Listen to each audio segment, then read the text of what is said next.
So we've talked a lot about the fun and the program and what you can expect in the camp and everything else. You've also got the program guide that gets a little bit more into the nuts and bolts of that. You'll note that throughout the Cub Scout rotation portions, we highlighted which belt loops and things are linked to those areas. They will have the opportunity to get those belt loops completed as part of camp, and we will have belt loops at the trading post. So they could literally get that immediate recognition that Cub Scouting, that's so important in Cub Scouting.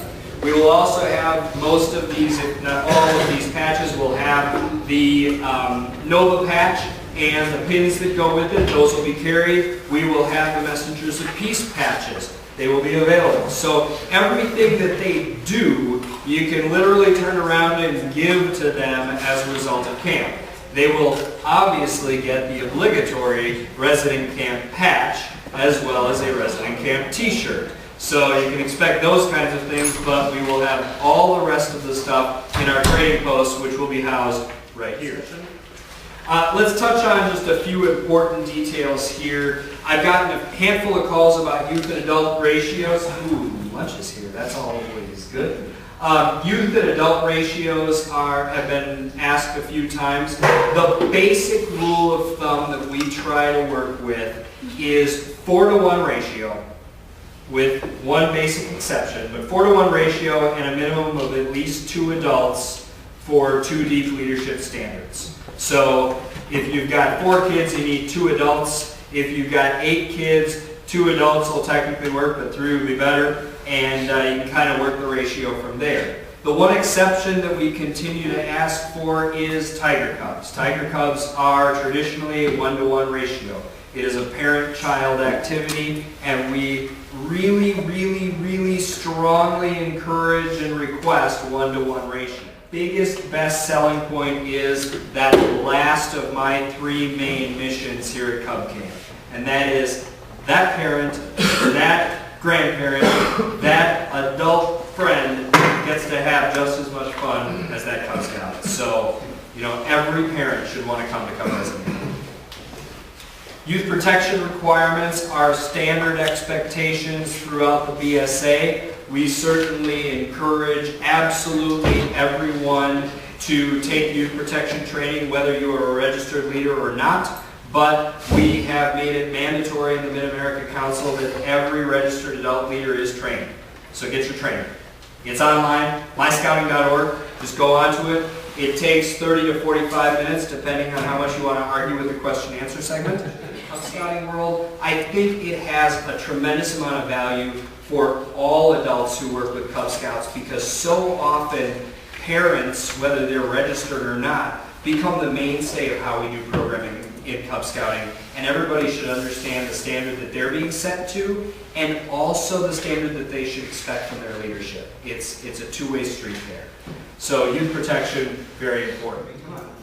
So a basic requirement for all people at camp, youth and adults, are medical forms Part A and B. The thing to remember, when I say Part A and B, that is simply a medical history. That is filled out by the parent or by yourself to provide us with a basic medical history and an understanding of, you know, what things you're allergic to, etc., if there were to be a problem. Because our camp does not run over 72 continuous hours, we do not require a Part C medical form, which is the doctor's, full doctor's checkup and everything else that needs to be signed by a medical professional. Question? Yeah, it's a 2-part question. Where can we find this medical Part A and Part B form, and B, parents need to fill it out when they're attending the camp, yeah? Yeah. Okay.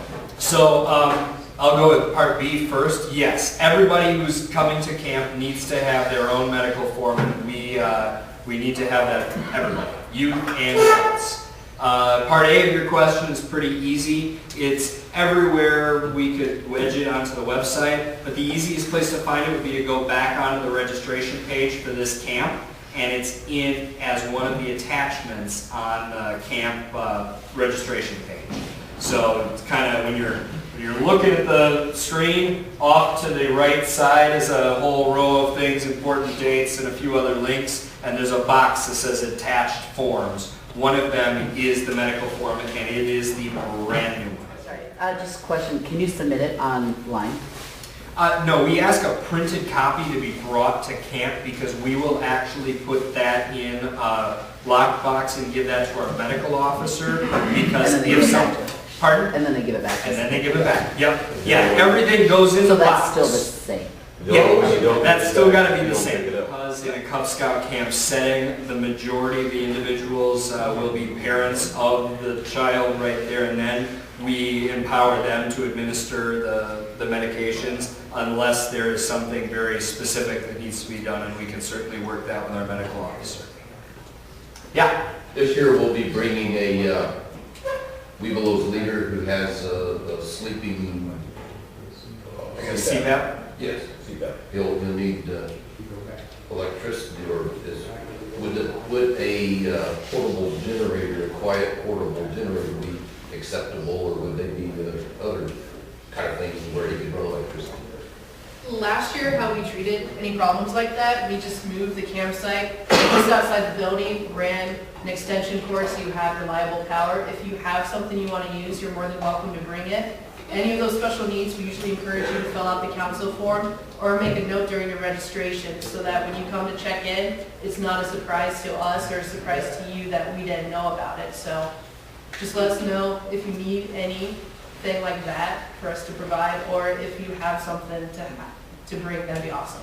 Very good. Yeah, on the, I was going to bring that back around too. On the registration page, as you're registering, there is a space for special comments or notes. Those are vitally important if you have stuff like this. And I would say, and you can go back into your registration and update it as much as you need to, I would say that anything you think might be something that camp should maybe possibly know about, perhaps, please put it on there. The worst case scenario, it's not information we need to know, and we'll treat it that way. We won't care. But that kind of thing would be a great thing to note so that as we're getting ready for the session that you're going to be attending, we know right away. And Kara's going to give you a little virtual tour of how camping is laid out, and you'll see that there's buildings accessible in most of these cases, so that shouldn't be a problem. So thank you for bringing that up. Rotations. Do you want to talk a little bit about how the rotations are working for both Cub Scouts and Webelos? I'd love to. So the Cub Scouts are going to be assigned a rotation schedule when you come out to camp. They don't get to pick all their classes necessarily like the Webelos do. So when you show up with your Cub Scouts, and I'm talking the Tiger, Wolves, and Bears, you'll be handed a schedule, and it's not going to break your pack apart. Or if we do have to break any of the packs apart just due to class sizes and stuff, we'll still keep scouts who know each other together. So you won't be your lone scout and adult by yourself in a class unless that's the only people on camp at that time. So when you come out, you're going to have a different rotation schedule, kind of like, okay, period A, we're going to go to shooting sports. Period B, we'll do handicraft. Things like that, and it'll be a layout where you're not staying over here for handicraft, have to hike all the way out to the lake and hike all the way back. It's going to be a nice, easy flow rotation, unless you guys really want to walk a lot. Let us know, we can adjust that, but that's not the Plenty of current walking plan. in. Yeah. So when you do go out, say, to shooting sports, it won't just be for one activity. So it won't just be for BB gun. You won't just be there for archery. We're going to have at least 4 different activities in the whole shooting sports area for you to be able to participate in. For example, we have it broken down into 4 areas, essentially, in shooting sports. We have the BB, archery, the wrist rockets, which are slingshots, and some broader games such as life-size Angry Birds. So say your scout just wants to do BB gun one day and not even touch a bow and arrow the next, that's totally cool. We just ask that you stay in that area for your rotation time and do one of the other activities. Same's going to go for every activity you're at camp for that Cub Scout rotation. There'll be a variety of activities there. We just ask that you stay in that general area. And for the most part, you're free to do anything you want in that area. You can do the same thing both days back to back. Except, of course, possibly shooting sports. and aquatics where there's ratios and everything and class limits. And to go with that, we will be doing a lot of walking during the Weeblos Quest. We'll be down in Wilderness Valley, which we'll show on a map shortly, and we'll just have all the Weeblos based there, and we're going to use the trails, like I mentioned before, to teach the classes along the trails. Which there are some inclines, there's some declines, there's some straight paths. Adults, you guys are more than welcome to walk the trails if you want. If you don't want to, that's totally fine. It's really up to you. We had a lot of adults the second day of classes who decided, I got my exercise in like when I got here, I'm good. And it's one of those, we have enough staff that will be on the trek, so we'll meet the youth protection and two deep leadership and everything like that. So you're more than welcome to hang out at our dining flies we'll have in the valley and just chill. As long as we have a fair amount of adults, we want to offer a mini program for the adults who stay back and maybe don't want to participate in the classes. You'll find out more about that at camp, of course. Kara, there was a question actually asked here. In the morning session, it says choose one of the two quests there. Is there any opportunity for them to choose one quest for the morning of their first full day and a different quest for the morning of their second full day? Or is the design of the quest going to run all the way through both days? The design is to run through both days because there'll be a fair amount of activities to get accomplished during that time, but during that, we'll also have opportunities after you sign up for the quest to go visit the shooting sports range or go fishing or things like that. We're going to work some of the open schedule into the quest, so if your Weeblos still want to experience other areas, we'll have a time allotted so that they get time in instead of having to wait in line and fight Cub Scouts to get in those other classes. Because most of our quests are also, not only are we trying to integrate some of that open time so that our Weeblos aren't feeling like they're missing out on something really cool down here, but it's also integrating in those STEM Nova Award pieces. It does become a pretty full day, and in order to complete all of that, plus the activity pins that we're intending to complete during that quest, we do need that time period. Plus, we really don't want any of our Weeblos to feel like they're at school, you know, just drilling through stuff. That they get a little bit of just fun being a kid time. So, yeah. Do you have to complete all four core quests to get your STEM award over this 2 or 3 day period, or No. No, the STEM award will be available for Cub Scouts and Weeblos. The Cub Scout ones will be integrated into them going around to a lot of the free areas. And so as a Weeblo, you saw in could I borrow this for a second? You saw there where it basically says with nature, they're going to be somewhat focused on that science everywhere notebook. The thing that I talk about on the STEM stuff that seems like we're late to the game, you know, STEM has been a buzzword around the educational world for at least a solid 5, 6, 10 years. And then about 3 years ago or so, BSA has the STEM Nova Award. Well, what I fall back on is no. We've been doing STEM since before they had a fancy acronym for it. We've had STEM, Nuclear Science Merit Badge, Engineering Merit Badge, the Engineer Activity Pin. We had it already, we just didn't have a name for it. Well, then the educational world came up with a name for it, and then we made a patch, because that's what we do. So the little bit about signing up for Weeblos rotations, and I'm pretty sure, do my handy dandy deal. Yeah. I'll talk a little bit about the dates and everything after we do our virtual tour here. But Weeblos rotations, how many of you were the individual that went online and signed up your group? Okay, a fair number of you, that's good. Those of you who weren't the person who signed up the group, or maybe you haven't signed up the group yet, you just wanted more info, take note of this because it's going to tie back into that original registration. On April 14th, actually, when we get to the key dates, we'll talk about this more, but the way I figure it, you sign up for Weeblos Quest before you do your taxes. So April 14th, you want to go back onto the 24/7 registration site that you sign up for resident camp at. You can get there just by going back onto the council calendar and clicking on the session that you registered for. It'll land you right there at your session. If you sign back in, you'll notice that for your Webelos, new options will light up. And those will be registering for the quests. It's pretty easy. You just select the quest from the menu that you're looking at here and hit save, and those registrations will be rolled right back into your original registration, and we'll have the data that we need.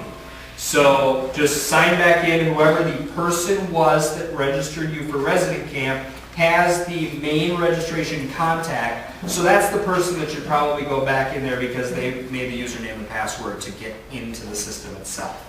And then, like I said, it's just going to be pretty straightforward. You'll be able to go and select for your Webelos which of the treks you want to take. I want to talk a little bit about gear and expectations upon arrival. And Kara, I need you to stay up here so you can jump in when I say something stupid or I miss something. First of all, Doc's reminder of no open-toed shoes is very important here. Make sure all the scouts and adults have at least one pair of good closed-toed shoes, and knowing how I was as a scout, I'd say maybe two. A pair of hiking boots that have been broken in slightly would be a great thing to have, though not necessarily required, but shoes that are comfortable for walking in.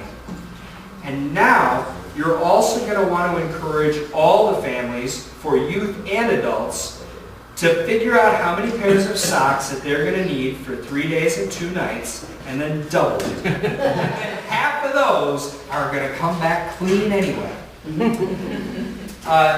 Remind parents, especially parents who aren't necessarily used to little Johnny going to camp, that little Johnny is going to camp.